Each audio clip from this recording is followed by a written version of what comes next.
Because the direction. So dense regular as a ratio will have few cells.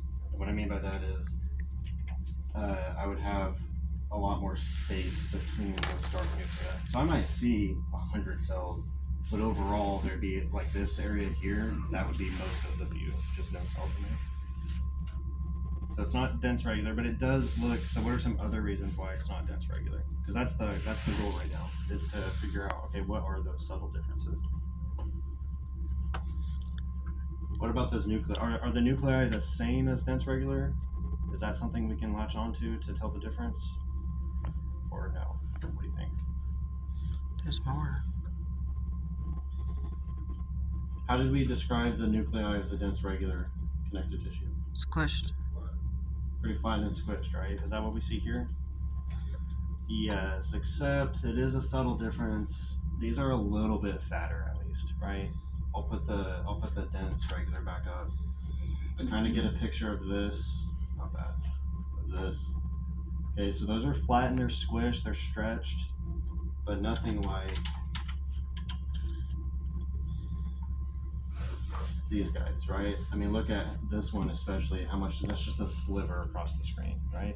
And also while we're looking at this is the same magnification, get an appreciation for just how few cells there are compared to what we're seeing with that smooth muscle. So this was dense regular.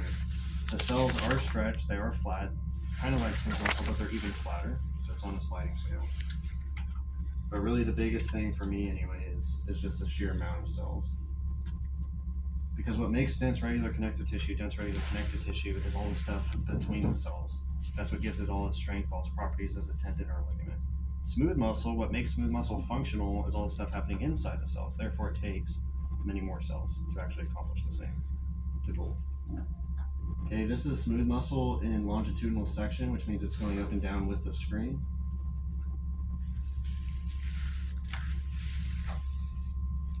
Here's smooth muscle that's coming in and out of the screen a little bit, so those nuclei are no longer nearly as stretched, because now we're it's like my finger coming out of the screen and we're cutting it off there.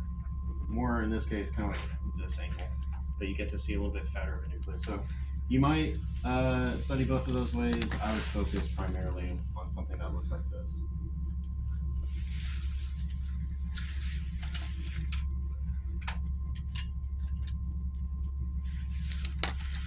Okay, what type of tissue is this?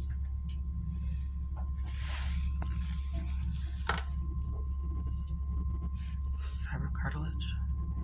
Okay, so maybe we start with what type of primary tissue do we think it is? Okay, so why do we think it's connected?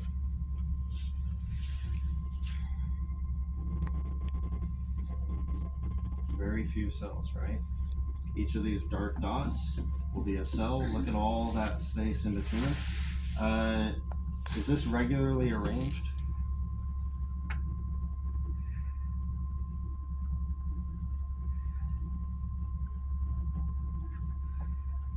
Is this regularly arranged? Can you see, in other words, can you see a direction to this tissue? Yes. What direction is it going? You see that it's kind of like a river. It's flowing left and right. Okay, I recognize that these are kind of wispy, but they're all going the same direction. We agree? Now that I pointed out. So this is regularly arranged. It's also pretty dense because these are big protein. It doesn't look like what we are used to seeing for dense, but trust me, I guess. These are pretty big protein fibers that we're seeing.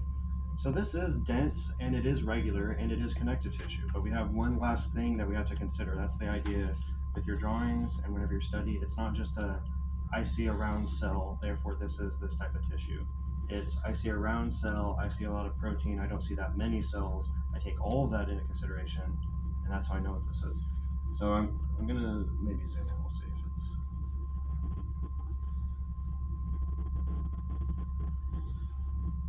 Okay, so the proteins are going left and right, right?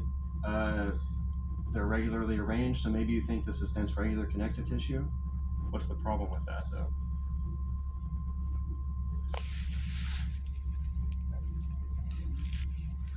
The cell's not squished. And what do we know about cartilages? Their cells get a little house, a lacuna that protects them.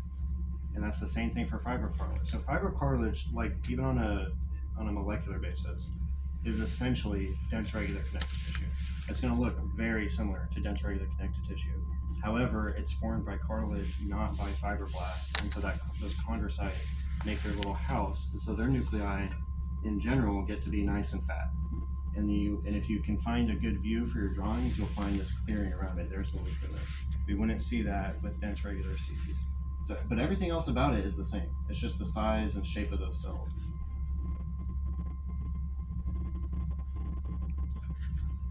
Okay, even this guy is kind of squished, a little stretched, but I can still see a very subtle clearing around him. Okay, but I wouldn't do that for your drawings. I would do something like these guys down here. Nice fat round cells. So this is fibrocartilage. So we've done elastic cartilage, we've done hyaline, we've done fibro, and we've done all the connective tissue properties. We've also done smooth muscle. Questions on those three though, especially? I think those are probably the hardest ones. The dense regular versus smooth muscle versus fibrocartilage. Okay.